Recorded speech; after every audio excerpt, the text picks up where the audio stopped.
नमस्कार दोस्तों, कैसे हैं आप लोग। मैं प्रिया, स्वागत है आपका हॉरर स्टोरी बाय प्रिया में। तो दोस्तों, जैसा कि आप जानते हैं कि मेरा मानना है कि अगर जीवन है तो जीवन के बाद भी एक दुनिया होती है, यानी मृत्यु के बाद भी एक जीवन होता है। तो दोस्तों चलिए शुरू करते हैं आज की रियल हॉरर स्टोरी। तो दोस्तों सबसे पहले बताती हूँ, आज की जो कहानी है वो हमें यूपी की सुनीता जी ने भेजी है। और दोस्तों ये कहानी है यूपी में एक छोटा सा गांव है, बरुआ पड़ता है। अच्छा दोस्तों, मैं सोचती हूँ कि पता नहीं क्यों ये सारी हॉरर स्टोरियाँ गाँव से ज़्यादा रिलेटेड होती हैं। आई डोंट नो, क्योंकि मैंने अपनी रिसर्च में भी ये देखा है कि 90% जो भी हादसे हुए हैं वो किसी गांव या पहाड़ ऐसी जगहों पे होते हैं। तो चलिए दोस्तों शुरू करते हैं ये कहानी। दोस्तों कहानी तो ये बहुत पुरानी है, लेकिन ये कि उसका असर आज तक उस गांव पर है। तो दोस्तों उस गांव में बीचों बीच में एक बहुत बड़ा सा पीपल का पेड़ है। तो दोस्तों कहा जाता है कि उस पर एक औरत की आत्मा रहती है। तो दोस्तों रात होते ही, अंधेरा होते ही उधर पूरा उस साइड सन्नाटा होता है, क्योंकि खेत है, लोगों के आसपास खेत है, लोग जाते हैं, काम करते हैं, लेकिन सूरज ढलने के बाद लोग उधर कोई भी नहीं जाता है। इवन कहते हैं कि शायद जानवर भी उधर नहीं जाते। और दोस्तों आपको पता है कि गांव में ऐसा होता है कि लोग अपने खेतों की रखवाली करने के लिए खेत में ही छोटा सा टेंट जैसा बना के रहते हैं कि कोई जानवर उनकी फसल वगैरह को खराब ना करे। लेकिन दोस्तों वहाँ पे उस पेड़ के आसपास ऐसा बिल्कुल लोग नहीं करते हैं। वो अपने खेतों में रात में बिल्कुल भी स्टे नहीं करते हैं। तो क्योंकि दोस्तों लोग यही कहते हैं कि उस पेड़ पर कोई औरत बैठी हुई नजर आती है, उसके पायल की आवाज़ आती है, उसकी चूड़ी की आवाज़ आती है, कभी उसके हंसने की आवाज़ आती है, कभी उसके रोने की आवाज़ आती है। मतलब कभी पेड़ की पत्तियां, बिना हवा नहीं चल रही है फिर भी उस पेड़ की पत्तियां हिलती रहती हैं। तो दोस्तों इसलिए उस गांव में आज तक इतना दहशत और खौफ है कि शाम होने के बाद कोई भी उस पेड़ के आसपास के एरिया में नहीं जाता है। और दोस्तों कहते हैं कि इसके पीछे कहानी क्या है कि वहाँ उस गांव में एक औरत अपने पति के साथ रहने आई थी बहुत साल पहले। फिर उसके पति की किसी बीमारी की वजह से मृत्यु हो गई और उसके बाद वो औरत अकेले रह गई। तो उसका एक छोटा सा खेत था और उसी में वो काम वाम करके अपना गुजर बसर, जो भी अपना घर चलाती थी। उसके कोई बच्चे नहीं थे।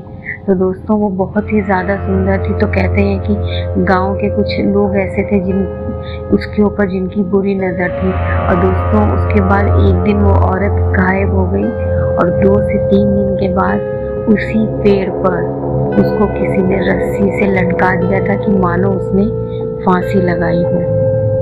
तो दोस्तों कहते हैं कि ये तो पता ही नहीं चल पाया कि उसने खुद से आत्महत्या की थी या किसी ने उसे मारा था, क्योंकि कहते हैं कि जब वो उसकी लाश मिली थी तो उसकी आंखें मतलब बिल्कुल खुली हुई थी और उसकी आंखों से पूरे आंसू बह रहे थे। तो कहते हैं कि अगर इंसान खुद से मरता है, फांसी लगाता है, तो उसकी आंखें बंद होती हैं, लेकिन अगर उसे कोई ज़बरदस्ती मारता है तो उसकी आंखें बंद नहीं होती, उसकी आंखें खुली होती हैं।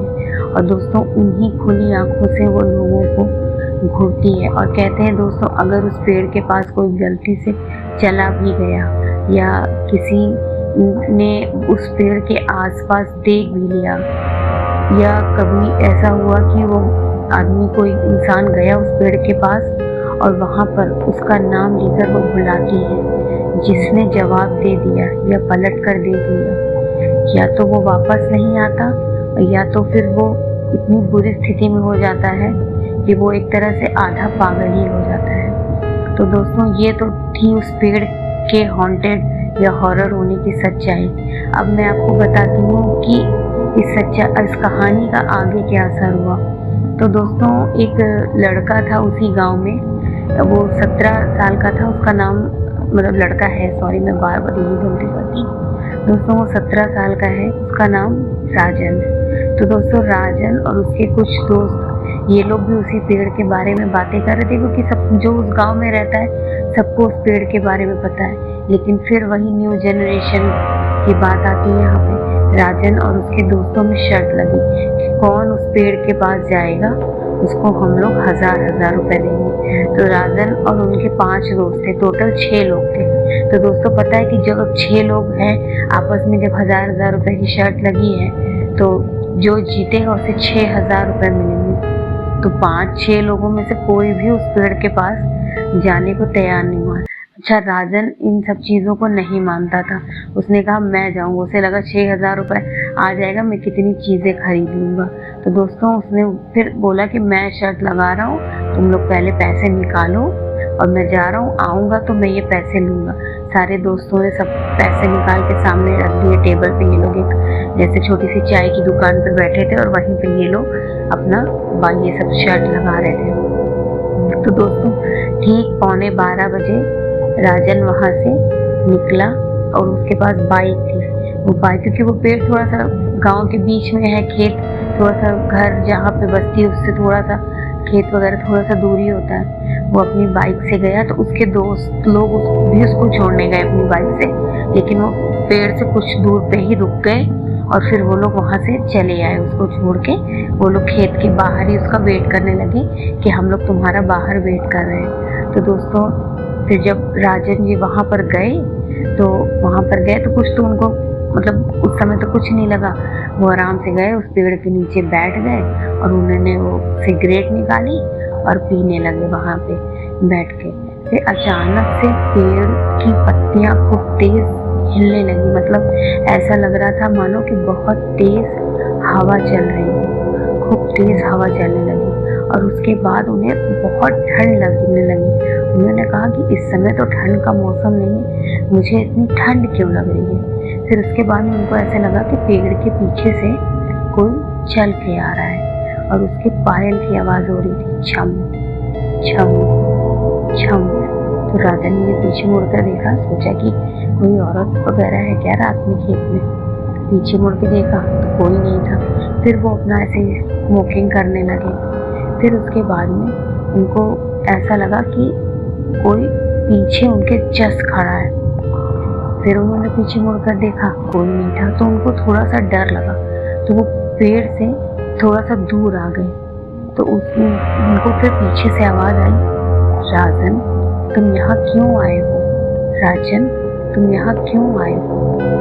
उसके बाद उन्होंने पीछे मुड़कर देखा, कोई नहीं था। तब तक तो राजन जी की हालत बहुत खराब हो गई थी।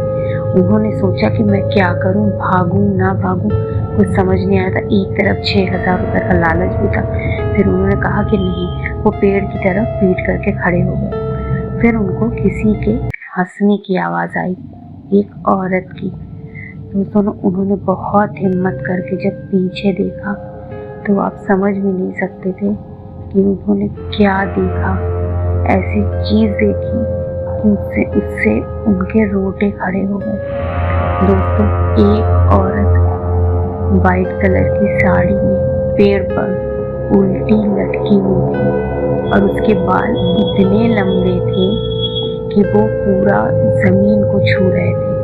उसकी आंखें चमक रही थी और वो हंस रही थी और राजन जी को बुला रही थी, राजन मेरे पास आओ, राजन मेरे पास आओ, राजन तुम्हें आना पड़ेगा। राजन जी इतना ज्यादा डर गए कि वो वहां से भागने लगे। लेकिन दोस्तों वो भाग ही नहीं पा रहे थे। मतलब वो दौड़ तो रहे थे, उन्हें लग रहा था कि वो दौड़ रहे हैं, लेकिन दोस्तों वो उसी जगह पे ही दौड़ रहे थे।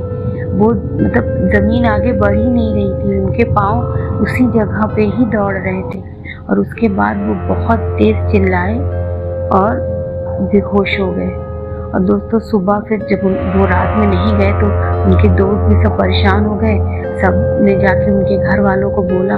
दोस्तों जब उनके घर वाले उस खेत के पास पहुंचे, उस पेड़ के पास, तो दोस्तों राजन जी उनको बेहोशी की हालत में मिले और उनके पूरे शरीर पर नाखूनों से नोचने के निशान थे। उनके फेस पर, उनके हाथों पर, पैरों पे, हर जगह बुरी तरह से नोचने के निशान थे। तो ऐसा लग रहा था कि ये किसी जानवर का काम नहीं है, ये किसी इंसान का ही काम है। और उसके बाद वहाँ से दोस्तों राजन जी को ले आया गया उनको डॉक्टर को दिखाया गया, उनका ट्रीटमेंट वगैरह दवा जो भी कुछ कराया गया। लेकिन उस दिन के बाद से दोस्तों कहते हैं कि राजन जी ये तो नहीं कहेंगे कि पागल हो गए, लेकिन दोस्तों उनके साथ ऐसा है कि अभी भी मतलब कभी कभी ऐसा होता है कि वो एकदम से रात में उठते हैं और उस पेड़ की तरफ जाने लगते हैं। जब उनके घर वाले बुलाते हैं तो बोलते हैं कि वो मुझे बुला रही है, मुझे जाना होगा, वो मुझे बुला रही है, मुझे जाना होगा, और वो भागने लगते हैं उस पेड़ के पास।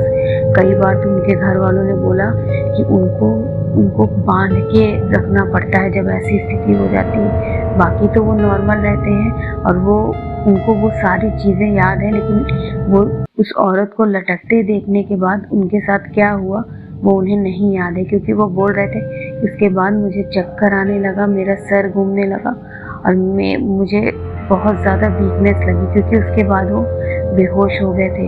ये तो राजन जी की किस्मत थी कि वो जिंदा बच गए, नहीं तो अगर उनकी किस्मत अच्छी ना होती पता नहीं क्या। लेकिन उनकी माता जी ने बताया कि राजन जी के गले में एक ताबीज है, तो हो सकता है दोस्तों उसी की वजह से वो बचे हो, क्योंकि कहते हैं कि अगर आपके गले में कोई भगवान जी का लॉकेट है या कोई ताबीज़ है तो वो आपकी रक्षा करती है। दोस्तों ये सच्चाई होती है, क्योंकि मेरे साथ भी ऐसा ही हुआ था। जब मेरे साथ भी ये बुरा हादसा हुआ था और उसके बाद फिर मुझे भी पंडित जी ने ताबीज ही पहनाई थी, तो उसके बाद कभी मेरे साथ ऐसा कुछ नहीं हुआ। लेकिन हाँ दोस्तों, मैंने आपसे ये भी बोला है कि मेरे साथ ऐसा हमेशा होता है कि अगर मैं कहीं गई हूँ और अगर मेरे आसपास कोई निगेटिव एनर्जी है तो मुझे वो फील होती है।